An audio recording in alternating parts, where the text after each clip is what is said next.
All right, I'm gonna get started. I know you want to leave for lunch, so we'll make it super quick. How about I just don't talk at all? All right, I'm gonna go over the wastewater treatment program, NSF International. I'm Sharon Steiner. And then we have James McCain and Mike Price with TCEQ, and they're gonna speak after me, and then we can all get the heck out of here. Public service announcement. I got bed bugs in my hotel at Pumper, so make sure to check all your mattresses when you go in hotels. It's not very fun. Okay, so we're going to talk about NSF. You saw lots of the manufacturers here. They had the plaques, so all of them are tested and certified. We're going to go through the testing program, talk about the different standards, and then our certification process and some updates we have coming on. NSF has been around since the 40s, 1944. We started at the University of Michigan School of Public Health. And Standard 40 is one of the oldest standards around. It's the generic standard that tests for BOD and TSS that's been around since 1970. And then you can see there the history of our wastewater program. We have our test site here at Waco, out at the City of Wastewater Treatment Plant. It started with the Baylor University, and then we took that over in 2003. We have the nitrogen standard that came out in 2007, and then most recently the water reuse standard.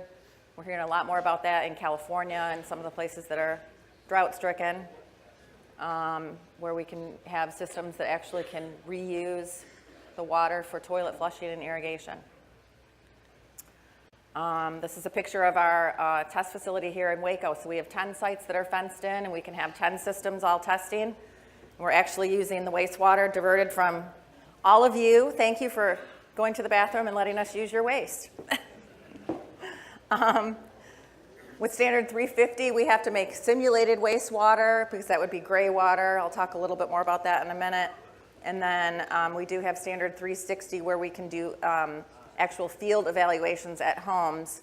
But like we were talking in the last presentation, homes are always so different depending on how many people live there, if anyone's on cancer medication. So that's where you get a lot of different test results. We have the test facility, so it's actually exactly 500 gallons per day. And we run through wash machine loads and all kinds of different stress events to those systems. They're tested for 6 months, and it's a pretty hard, difficult test for them to go through. Standard 41, that's the toilet standard non-liquid saturated treatment systems. It's compost toilets. We only have two manufacturers that are certified for that. It's Sunmar and Clivus Multrum. You'll see those at like public national parks and up in Canada and at people's cabins. If they want to be off the grid. Standard 46, we see septic tank effluent filters, pumps, and disinfection devices. So effluent filters like Polylock, disinfection devices, DIY, and chlorination station, and those types of things are certified under Standard 46. Now we'll talk about the systems. So as I mentioned, we do have the system or the test facility here in Waco. We also have different test facilities across the United States, up in Canada and Germany. And so depending on where the manufacturer is located and if they want to test near where they're located, sometimes they test, if we have Canadian manufacturers, they want to test up in Vancouver. We have some European manufacturers that want to test in Germany, so we have a test facility in Aachen, Germany that we work with. And they can do all the standard testing, the 40, the 245, the nitrogen, the 350, which is the water reuse. They can do the disinfection devices. And then those crazy Canadians came up with a standard that they want it tested up in a Canadian cold climate zone, so we're having difficulty with trying to find test sites up in Canada that are in a Canadian cold climate zone. But that's another story. Just be happy you're not in Canada. So here's a picture of our Waco site. You can see systems being actually installed in the ground.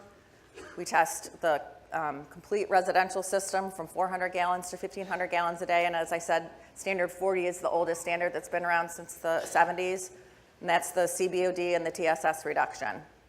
That's like the base standard that most of the manufacturers in the, that we're showing here are certified. Then 245, as I mentioned, came out in 2007, and that adds on the nitrogen reduction.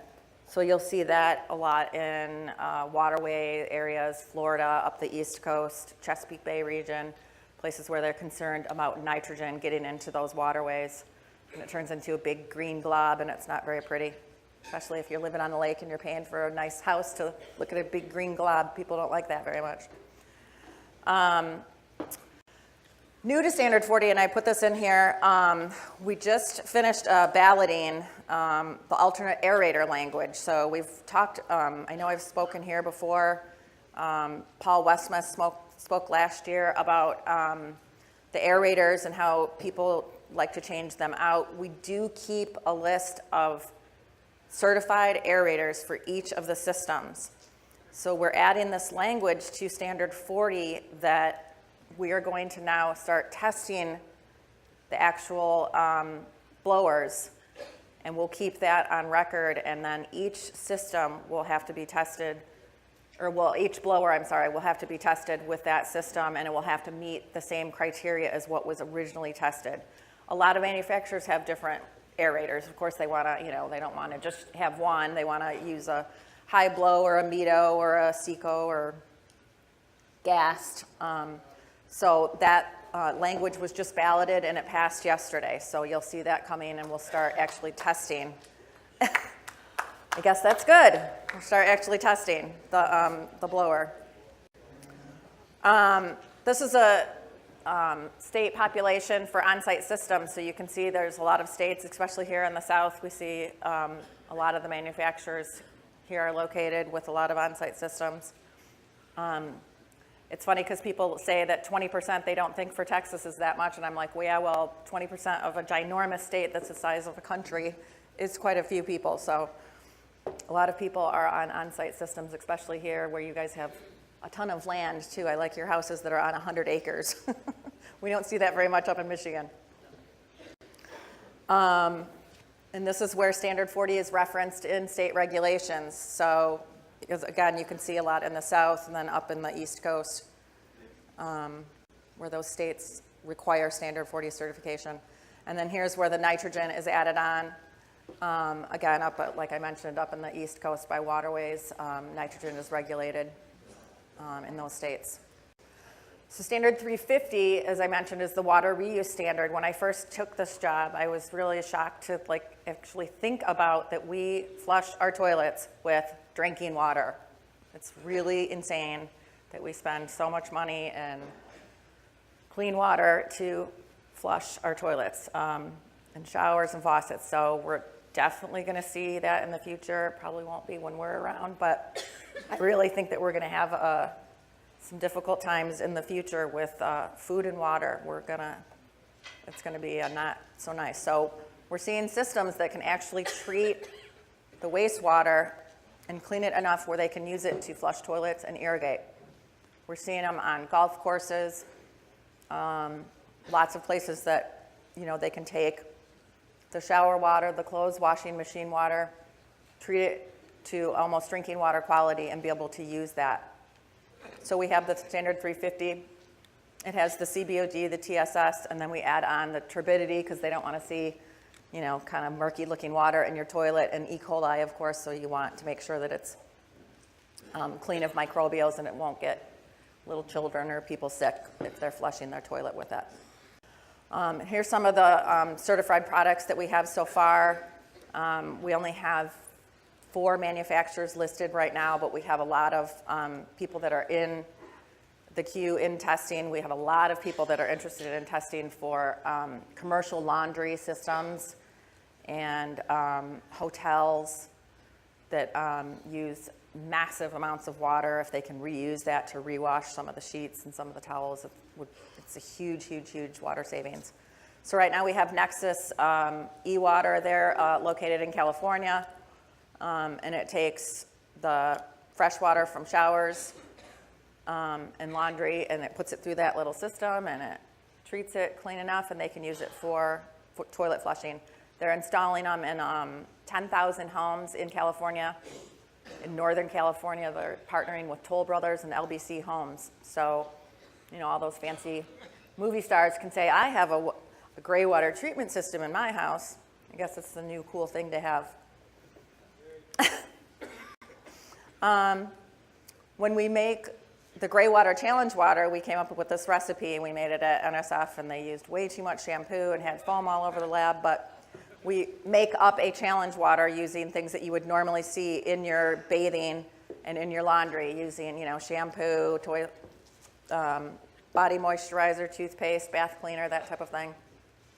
And then the laundry detergent, obviously, and test dust, and a little bit of secondary effluent, because that was another thing that was funny. I was speaking with a new sales guy, and he looked at me and he said, "You have E. coli on a towel?" And I was like, "Where do you use that towel? What do you wipe it with?" Or what do you actually have to think about it. And he was like, "Oh, yeah, you do. You have E. coli and a little bit of waste on your towels, on your sheets, on your, things that you use. You just don't really think about it, but you really do." So we add that into the mix, and that shows that it's breaking down that E. coli and cleaning it enough that we can use it for toilet flushing and irrigation. Here's the wastewater certified products. So there's different categories. They can treat the gray water, the shower water, and the laundry water that's in the house.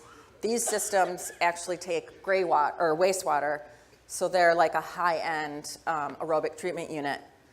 Biomicrobics and Easy Treat are the two systems that are currently certified for NSF 350. They're high-end systems, they're membranes. They can literally take that waste from black water all the way to clean gray water, and literally the data is proven. You would have to ask the manufacturer because it's confidential business information to see it, but just know that it does take the E. coli down to less than 2. So it's very effective at breaking down that waste. And then we do some simulated testing in our laboratories. NSF has I don't even know how big our labs are, very large, all kinds of tests that we can do on the water. We test standard 46 chlorination devices up in the lab. We test them for chlorine, make sure that those are breaking down the E. coli and fecal coliform. And we test compost toilets in our lab, and our employees, and I get to deal with this, it's so much fun, it's my favorite part of my job. Employees get to sign up, and they get paid 25 cents for a number 1 and 50 cents for a number 2. And I get to keep track of who has the secret numbers, and then I get to pay them out little gift cards for participating in testing our compost toilets. And all the warehouse guys come in real early, and they use it all up, and then all the other people get mad because then they can't use it because we only, have 12 per day or something. But that's the fun part of my job. Here's the picture of NSF. It's a very beautiful building. Like I said, we have huge laboratories that can test everything: metals, volatiles, semi-volatiles, cyanide, BOD, TSS, all those types of things. Most of the test sites, we don't test the waste at NSF because we don't have a wastewater plant on our property. So like the Waco test site uses a lab here in Texas because all of the parameters are short hold time parameters. So that subcontract laboratory then tests all of that analytical, those samples to make sure that they're getting the right results. And they use standard methods, and we do audits and make sure that they meet all of the criteria and follow the correct methods. You can see a lot of the product families. So we test the smallest system, usually a 400 or 500 gallon per day system, and then we can do what we call a scale up of an engineered review. So the manufacturers will send us stamped drawings showing the larger systems. We can and then we can look at those and approve them based on scalability. They'll size the aerator a little bit larger, the membrane a little bit larger, and the tank's a little bit larger, and we can certify based on that one test. So you'll have a whole series of, Cajun Air, Aqua Air, whatever they are. They'll have the whole series certified based on the smallest size. They go through the certification process where they have a facility audit every single year. We do the product testing, we issue the certificate, and then, as I had mentioned, we do the ongoing service and monitoring and surveillance. And I get to choose, that's another fun part of my job, I get to choose the 4 authorized representatives, which are people like you out in the field, to audit every year, so you can come yell at me, sorry. I try not to pick on the same people. We try to audit different authorized representatives, but if the manufacturer only has like 8 authorized representatives, then you're going to get audited more often. And then the state of Louisiana requires an audit, and the state of Mississippi and state of Florida, so it's a fun challenge that I get to deal with, is setting up those audits of the authorized representatives. And then we look over the marking, we look at the corrective action, we look at complaints, we look at the advertising to make sure that you're using the NSF mark the correct way. We don't like the word approved, because that sort of makes it sound like that we have approved that system and it's better than any of the other ones. We use the word certified. And that's all in our policy with NSF International. And then, like I mentioned, we do the facility audits and the field audits. We do 4 authorized representatives every year for each listed manufacturer. And then every 7 years, we reassess the whole product family to make sure that there hasn't been major changes that it would need to be retested. And here's where we do the facility audits. We do that once per year, and it's an unannounced audit. And then the 4 authorized representatives. The manufacturers also have to audit 10% of their authorized reps, and they have to keep that list current with NSF. We're just starting to set up the 2017 audits of all of the authorized representatives. They have to sell the certified systems with a 2-year initial service policy with 6 months service and maintenance, so 4 site visits. They have to offer an extended policy for a fee. They have to have standby parts. You have to have service within 48 hours. You have to leave a written report with the homeowner. So those are the type of things that we're checking on when we go out and do those field audits, to make sure that you're doing those service and maintenance visits every 6 months. You're offering an extended warranty. You have the standby parts, and everything's checked there with the audit. Product modifications, so like I mentioned with the blowers, the manufacturers can modify their systems if they want to use, they tested with a high blow, but they want to use a Seco or a gas, then we can do that modification. It's usually just a paper review. We have engineers that review all of that. Most of the time it does not require retesting, and then those are approved and kept on record with NSF. So the state and county regulators rely on NSF certification so that they know those systems actually work in the field. They actually do break down the waste. They kill the E. coli. They know that it's a level playing field, so all of the manufacturers are tested and certified. We know, so that gives them confidence that the units actually do work. They give me a call all the time when they have issues, which is quite often. And then I get to help them out and try to work through problems that we have in the field. And the manufacturer is the one that holds that listing, so they're the ones that are responsible. So it's, Clearstream and Pentair and Ecological, and those are the manufacturers that hold that listing, and it's very important that they have that, or they wouldn't be able to sell their units. And there's my little poop emoji. There's my contact information and NSF's website, and please feel free to give me a call. I do hear from people in the field that ask questions. That's totally fine. That's what we're here for. And that's it.